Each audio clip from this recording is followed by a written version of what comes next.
ಚುನಾವಣೆಗೆ ರಣತಂತ್ರವನ್ನು ಆಯಾ ಪಕ್ಷಗಳು ಅದ್ಧೂರಿಯಾಗಿಯೇ ಮಾಡಿಕೊಳ್ಳುತ್ತೆ. ಹೇಗೆ ಅಂದರೆ ಸ್ಟ್ರಾಟಜಿಗಳನ್ನು ಮಾಡಿಕೊಳ್ಳುತ್ತಾರೆ.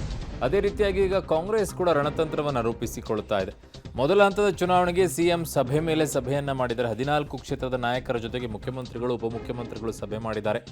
ಮೊದಲ ಹಂತದ ಚುನಾವಣೆ ನಡೆಯುವ 14 ಕ್ಷೇತ್ರಗಳು, ಅದು ಏಪ್ರಿಲ್ 26ಕ್ಕೆ.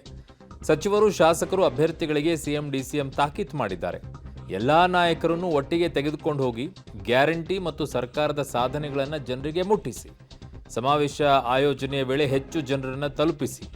ಸಚಿವರು ಶಾಸಕರು ಅಭ್ಯರ್ಥಿಗಳಿಗೆ ಸಿಎಂ ಮತ್ತು ಡಿಸಿಎಂ ತಾಕೀತು ಮಾಡಿ ಇವತ್ತಿನ ಸಭೆಯಲ್ಲಿ ಅವರು ಹೇಳಿರೋದು 14 ಕ್ಷೇತ್ರಗಳ ಮೊದಲ ಹಂತದ ಚುನಾವಣೆ ಇದೆ. ಆ ಭಾಗದಲ್ಲಿರುವಂಥ ಎಲ್ಲ ಅಭ್ಯರ್ಥಿಗಳು, ಶಾಸಕರು, ಸಚಿವರವ್ರನ್ನೆಲ್ಲ ಕರೆದು ಮಾತನಾಡಿ ಈ ಸಭೆಯಲ್ಲಿ ತಿಳಿಸಿದ್ದಾರೆ.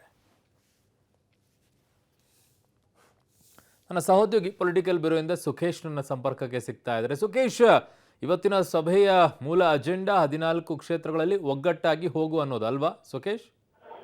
ಖಂಡಿತ ಹೌದು ಅರುಣ್. ಯಾಕಂದ್ರೆ ಇನ್ನು ಕೆಲವೇ ದಿನಗಳಿದೆ, ಚುನಾವಣೆಗೆ ಇನ್ನು 20 ದಿನ ಅಷ್ಟೇ ಬಾಕಿ ಇರೋದ್ರಿಂದ ಮೊದಲ ಹಂತದ ಏನು ಚುನಾವಣೆ ನಡೆಯುತ್ತೆ ಅಲ್ಲಿನ ನಾಯಕರುಗಳ ಜೊತೆ ಕೂಡ ಸಭೆಯನ್ನ ಮಾಡಿರುವಂತದ್ದು.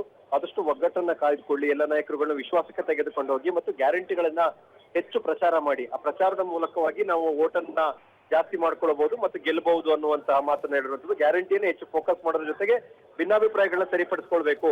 ಇದನ್ನ ಎಲ್ಲೂ ಕೂಡ ಯಾವ ಹಂತದಲ್ಲೂ ಕೂಡ ಭಿನ್ನಾಭಿಪ್ರಾಯಗಳು ಅಥವಾ ಮುನಿಸುಗಳು ಆಗದ ರೀತಿಯಲ್ಲಿ ನೋಡ್ಕೊಳ್ಳಿ ಅನ್ನುವಂತಹ ಸಲಹೆಯನ್ನು ಕೊಟ್ಟಿದ್ದಾರೆ ಅನ್ನುವಂಥದ್ದು. ಮತ್ತು ಹೆಚ್ಚಿನ ಪ್ರಮಾಣದಲ್ಲಿ ಮೊದಲ 14 ಕ್ಷೇತ್ರಗಳಲ್ಲಿ ಹೆಚ್ಚಿನ ರಿಸಲ್ಟ್ ನಮ್ಮ ಕಡೆಗೆ ಏನ್ ಬೇಕೋ ಆ ಸಿದ್ಧತೆಯನ್ನ ಮಾಡಿ ಅನ್ನುವಂತ ಸೂಚನೆ ಮತ್ತು ಸಲಹೆಯನ್ನ ಕೊಡ್ಲಾಗಿದೆ ಅನ್ನುವಂಥ ಮಾಹಿತಿ ಸಿಗ್ತಾ ಇದೆ.